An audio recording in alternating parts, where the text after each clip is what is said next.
and we'll go live now.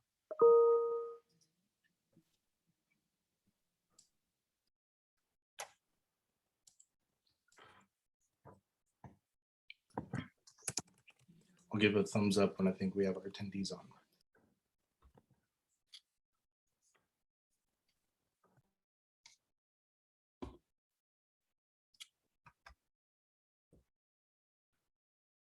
Good afternoon, everybody, and thank you for joining us today for this really important announcement.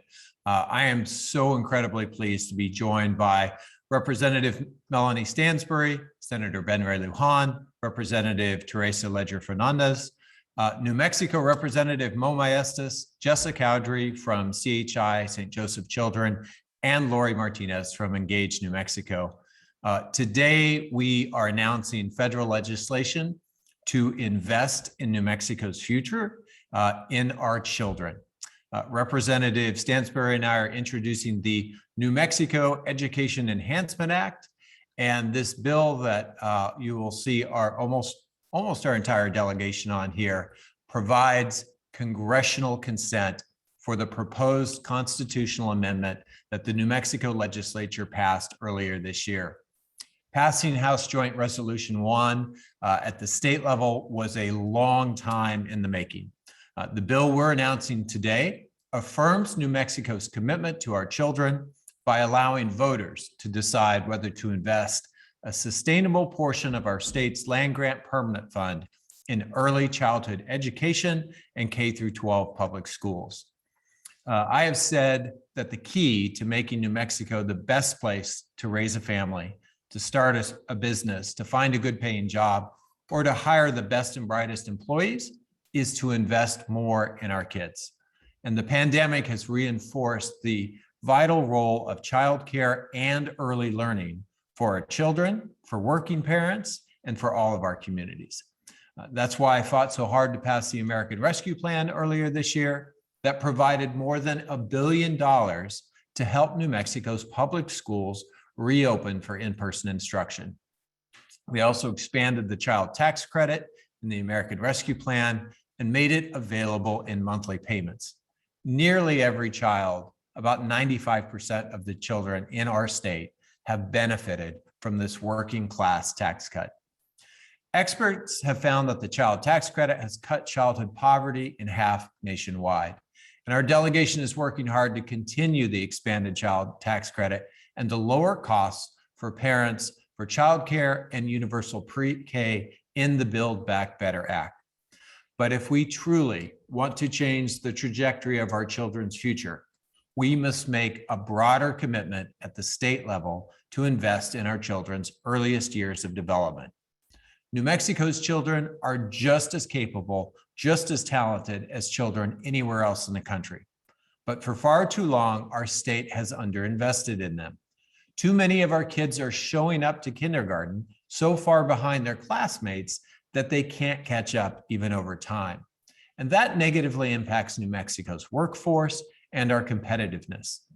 We need to level the playing field for our kids, especially in their earliest years, if we want to set up all of them for long-term academic and career success. And by the way, this also sets New Mexico up for economic success. I've been at this for quite a while, not as long as some of the people you're going to hear from today, but back in 2014, I was the first member of the New Mexico congressional delegation to publicly support the proposal to tap into our state's land grant permanent fund for early childhood education.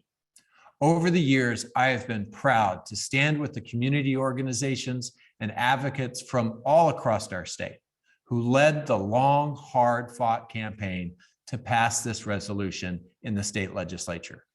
You'll hear from some of the real champions of this effort in just a moment. Now, when we started this conversation, it was about a decade ago, and the permanent fund at that time sat at about $10 billion. Today, it's valued at $24 billion, one of the largest permanent funds in the country. Now, we can leave that money in the bank in perpetuity, or we can invest it in our kids right now. And I know which will give us a greater return. We already distribute 5% each year from the permanent fund to support our state's K-12 public schools. Under the constitutional amendment that the legislature is proposing to the voters on next year's ballot, an additional 1.25% of the fund would be dedicated each year to a combination of education programs that includes additional investment for K-12 public schools, including increased teacher salaries, but most importantly, at the corpus, it would make a very significant new investment in early childhood education. Now, this would translate to approximately $127 million each year in funding to support proven early childhood education programs. And extensive research has found that targeting resources to support development in those earliest years produces a number of economic and social benefits, including long-term academic and career success. It builds the foundation for New Mexico's workforce. And New Mexico started investing in pre-K for a small number of students back in 2006. That small group of students who participated in that pre-K cohort has now graduated from high school. And recent state findings show that they had a 4-year high school graduation rate of over 80%. That's more than 6 percentage points higher than students who didn't attend pre-kindergarten. And the difference is even greater, 11 percentage points for English learners and children from low-income households. Imagine what it would look like if we made preschool and high-quality childcare available to all of our state's children and their families. The state legislature and the governor have made notable investments in early childhood programs and services in just the past few years, and we're seeing the positive results from that commitment. However, we're still operating in a patchwork system where in some of our communities, our youngest children and their families have access to those services, and in some they don't. By tapping the land grant permanent fund, we can finally level this playing field. We can create consistent, dependable funding that will allow us to fill that patchwork with high quality services in every part of our state. House Joint Resolution 1 included a clause requesting congressional authorization for this constitutional amendment should the voters ultimately approve it. And that's what we're all introducing today. I look forward to answering questions about this legislation, but the biggest point I want you to take away from all this is that this historic step to invest in our kids at the level that they have long deserved will set them up for success and will steer our entire state in a more successful direction. And with that, it's my honor to introduce my partner in the House of Representatives for this legislation, U.S. Representative Melanie Stansbury. All right, well, thank you so much, Senator Heinrich, and thank you to all of you for being here today. There is truly no more important investment than we can make in New Mexico than in our children, in their future, and in their education. I was proud to serve in the state legislature where we passed the joint resolution that will go to the voters next year to approve this measure. And I'm so proud to join the senator and our amazing delegation to advance this proposal in Congress so that we can empower our state to make this crucial investment in our communities and our kids and in the future of our state. So I am so proud to be here today. I'm here at one of our amazing elementary schools here in Albuquerque in the 1st Congressional District in New Mexico. And I'm joined actually by some kids here. And we're here to talk about why this is such an important investment, because we know that investments in early childhood education are some of the most important investments that we can make in our kids and in their future. They not only bridge the performance gap and the ability of our kids to succeed in school and reading and math and science and all the things that we know are important, but it also helps to set up our kids for future success so that they have a sense of well-being, and that as they grow into adulthood and become members of our community that are working and leading, that they have the resilience and tools and education they need to thrive. We also know, and it shows that it's not only good for education, but also for social and emotional health to have kids in early childhood education and care, And it's good for our economy because it means that parents have somewhere for their kids to go so that they can participate in the workforce. So it's a win-win-win. And that is why it is so important that we get this proposal across the finish line. It's why we've been fighting for years in the state legislature to get approval, to get the joint resolution passed. It'll be on the ballot, we hope, this next year for the voters to approve, and why we are introducing this measure today in Congress so that we can advance all of the necessary pieces so that our kids can thrive and that we have a more beautiful, brighter, and resilient future within our state.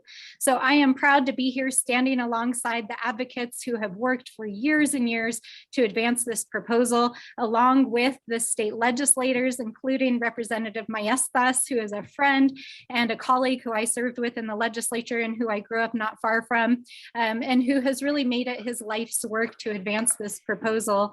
And I'm so honored to be able to join our delegation because we know that these investments will literally help to transform lives.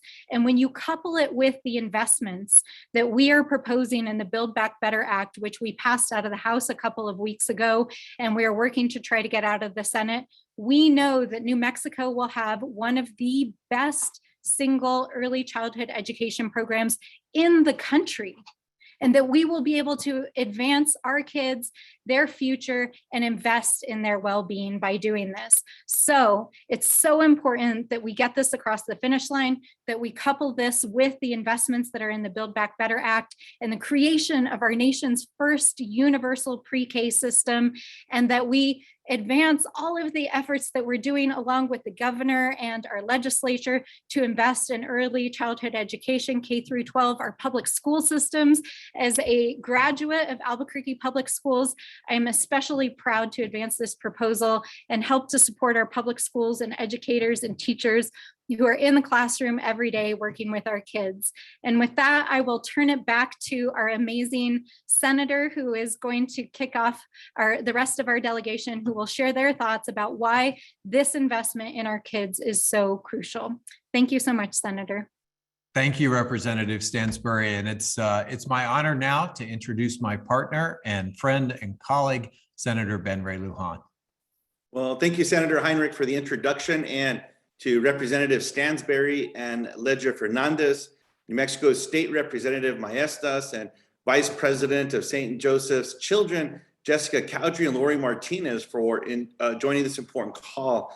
It's so important for us to be gathered today to have a conversation about our collective responsibility to invest in and better serve the futures and dreams of New Mexico's children. Equitable access to early childhood education has the power to lift up our state and acts as an important tool when it comes to rebuilding a stronger economy from the COVID-19 pandemic. The truth is, we've fallen behind as a nation in educating the next generation of leaders. While America once led the world in educational achievement, the Organization for Economic Cooperation and Development now ranks the United States 35th out of 37 major economies when it comes to investing in childhood education. As a country and as a state, we will continue to head down this dark path if we do not start making the basic needs of our kids a top priority. That's why I'm so proud to help introduce this crucial piece of legislation. Our children will now have the answers to some of the world's most difficult problems by expanding access to early childhood education. We are igniting the imagination of the future scientists who will cure cancer, introducing the beauty of the written word in the next poet laureate, or handing the first ever paintbrush to the next generations of Georgia O'Keeffe's. For teachers and school staff who kept our education system afloat during the COVID-19 pandemic, and everyone that got our kids to school, that prepared them meals to keep them nourished, to keeping the school clean.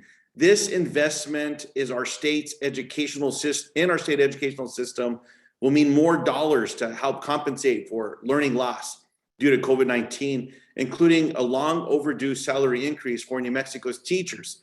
This investment in our school system will also send a message to at-risk students in New Mexico and let them know that we believe in them and in their ability, and we're invested in their success. It should also be mentioned that while we are laser focused on investing in New Mexico's state education system, We are also working hard to pass historic national investments in early childhood education as part of the Build Back Better Act. I look forward to working with my colleagues in both chambers to get both of these vital pieces of legislation on the president's desk for signature. I'll turn it back over to you, Martin.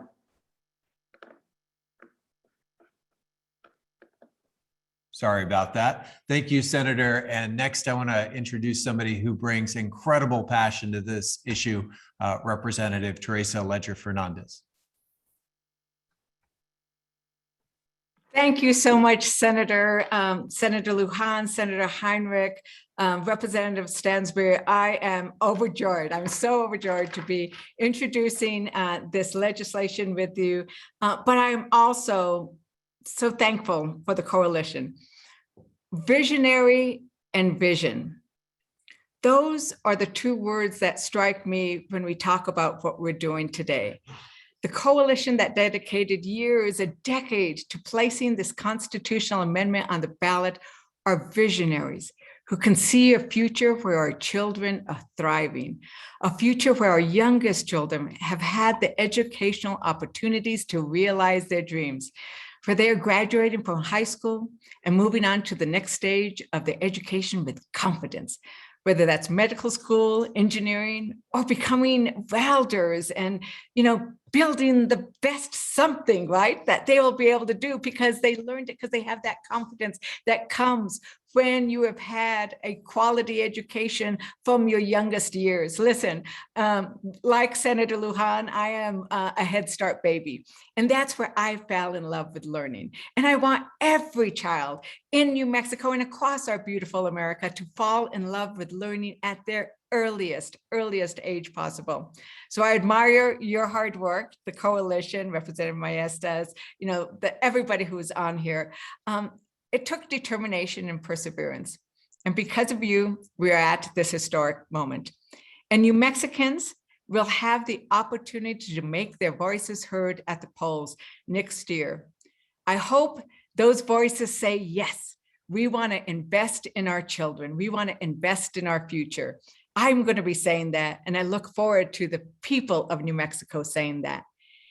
And imagine when we pass this constitutional amendment, we are being brave enough to think not just about next year, not just about the next quarter report. We are thinking generations down the line.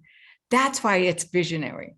And at the national level, my colleagues and I on the Education and Labor Committee, we worked hard to make sure that our funds, our federal funds, are going to complement New Mexico's efforts to support our children. So we made sure that the Build Back Better Act, which is going to make historic investments in our children through universal pre-K, the affordable childcare, and an expanded child tax credit, that these federal funds will complement and will just make our program that much better because the state's ahead of the other states. New Mexico is ahead of the ball game here. The first time that we are going to be like leading the way in the country. And that's what's exciting about what we're doing. So we're going to look back at this moment, I can imagine, and we know that this is the time. We're going to look back. We're going to be telling our little grandchildren, you know what, 2022, that's when we made the decision. And that's when we changed our trajectory.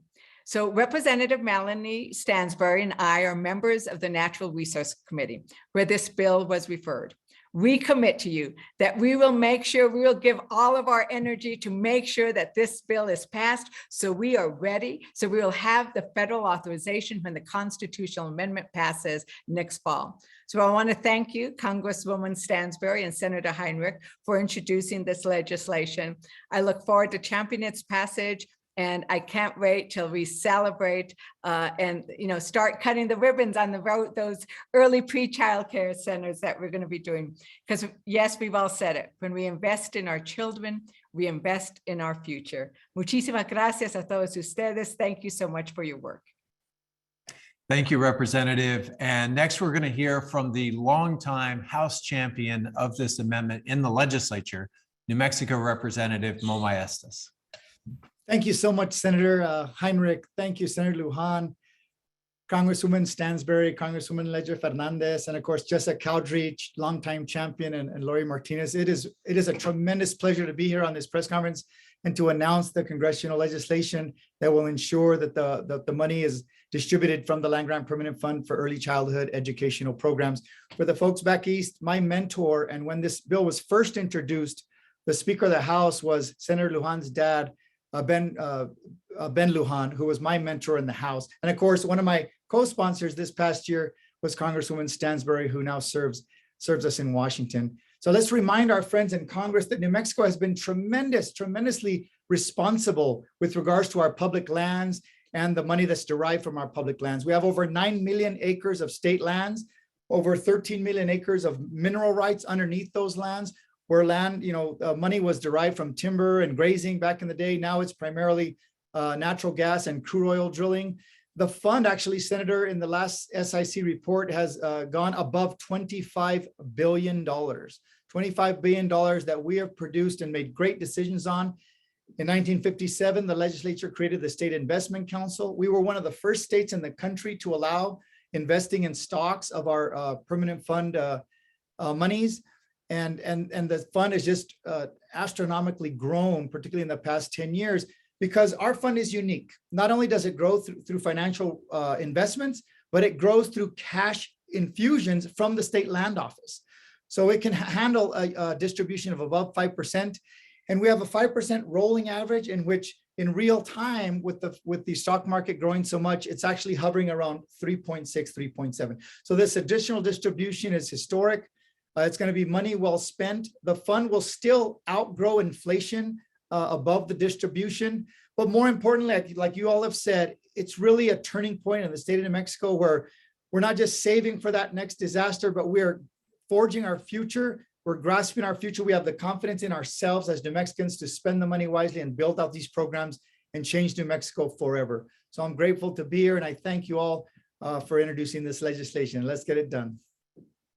Thank you, Representative. And now we get to turn to some of the people who really made it possible for us to do great work at the legislative level in the Roundhouse and here in Washington. So we're going to hear first from Jessa Cowdery from CHI St. Joseph's Children. Thank you, Senators, Representatives. I humbly join today's call as a member of the Investing Kids Now coalition that has built a movement of New Mexicans in this decade-long effort to pass this constitutional amendment. It is an honor to speak alongside fellow champions today to highlight the transformational effort that will shape our state for decades to come. The introduction of this bill today indeed affirms our collective commitment to our children, our families, and our educators. We are respectfully asking Congress to recognize the will of our legislature because our fellow New Mexicans are in strong support of this effort, with 75% of voters on both sides of the aisle saying that they will vote yes. New Mexico's hardworking families need the security of sustainable and reliable funding for early childhood system that's made up of home visiting and childcare and preschool and phenomenal educators who must be justly compensated. This constitutional amendment will provide the stability needed to further grow and improve and sustain our early childhood system.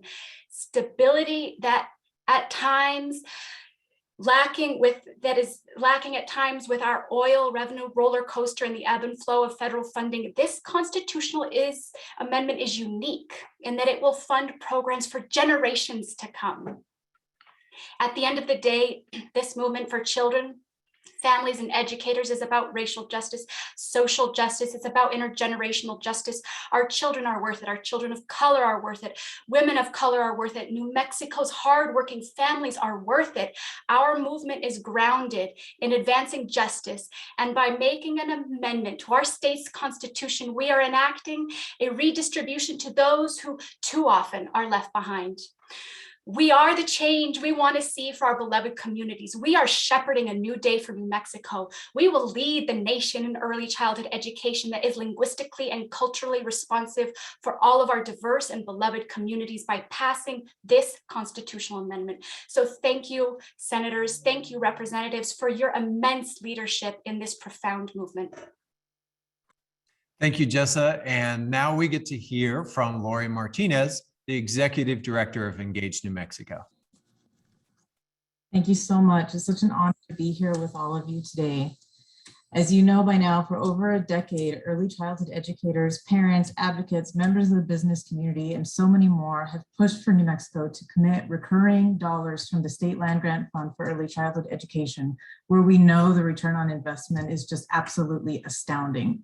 Engage New Mexico is so proud to stand in support of this incredible opportunity to invest in early childhood and K-12 education. There's no denying the importance of strategically dedicating state resources to our most valuable treasures, our children, so that every child has opportunities to thrive, and so that parents have real choices about which supports and services best meet the needs of their children. These aren't merely good programs. They are support systems that not only serve our children and parents in the present, but when delivered in partnership with local communities, have the potential to elevate our state towards generational transformation as we all strive to create holistic and equitable systems of care. This legislation that Senator Heinrich and Representative Stansbury are introducing today is a critical next step for the passage of this amendment. Thank you so much for your support. This legislation, along with the recent creation of the State Early Childhood Education and Care Department, represent essential infrastructure and sustainability strategies to ensure long-term commitments to early childhood for all New Mexico children. We are so looking forward to November 2022, when New Mexico voters make their voices heard on this groundbreaking amendment to the New Mexico State Constitution. Thank you. Thank you, Lori. And with that, Erin, I think we can turn it open for questions for any of us. Yes, and we'll now go to members of the press from New Mexico. And if you could just hit the raise hand function on your Zoom screen. We're going to start with Cedar from the AP.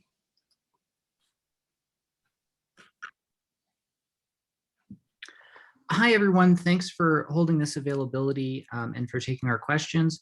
I have a little bit of a philosophical question for Senator Heinrich and Representative Maestas, which is this proposed legislation is all about asking permission from Capitol Hill to make changes to the state fund. Do you think that that should be necessary? And have you discussed the possibility of taking that requirement out of the fund? It's not just the fund that requires this, actually, it's New Mexico's Enabling Act. It requires for a state constitutional amendment that the voters of the state approve that amendment, but it also requires consent from Congress. So this is actually built into the creation of the state, and we intend to satisfy both requirements as quickly as possible. Excuse me, I misspoke. I meant that, do you believe that the enabling requirement should be changed? And would that have been possible to do through legislation? It's a good question.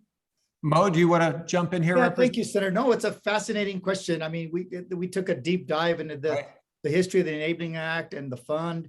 The Ferguson Act of 1898 laid the groundwork for us to become a state. The Enabling Act in 1910, it was an agreement with the federal government. We'll make you a state.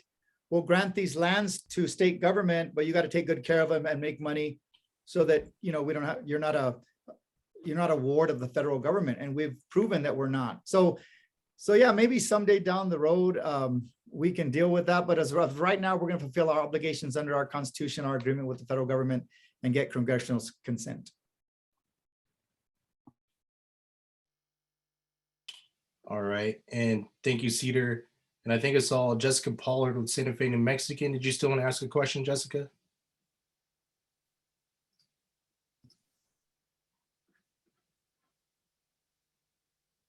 All right. We'll do one more go for any questions from the members of the press. All right. Got Cedar one more time with the AP.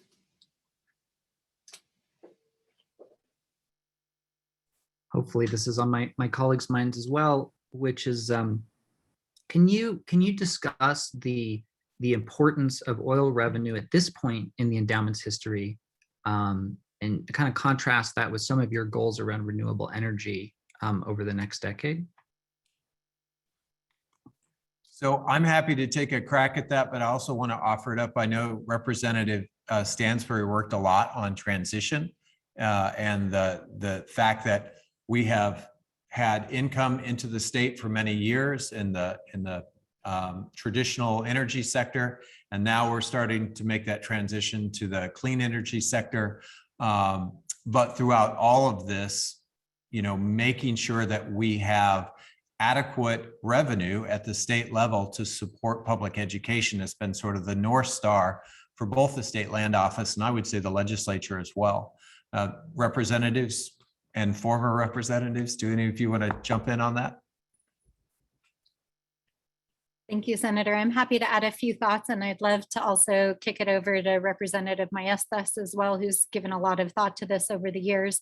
There's no question that our land grant permanent fund is funded primarily by revenues that come from natural resource extraction on those state lands that were granted to the state of New Mexico, the territory of New Mexico, after the US took this territory. And so in order to ultimately diversify the sources of revenue that the state has available to fund education, to fund state programs, we really have to put New Mexico on a path to a more diversified economy. That includes diversifying our economic sources on these state lands, as well as our federal lands, as well as diversifying our economy overall. So that means growing our economy, investing in other sectors, in our science and technology, our entertainment, our tourist industries, our cultural industries. So that's one of the things that our governor, our state legislature, we as the delegation are working diligently on, because we are not going to be able to address the climate crisis, our clean energy needs, and the future of our communities and our education system if we don't grow and diversify our economy.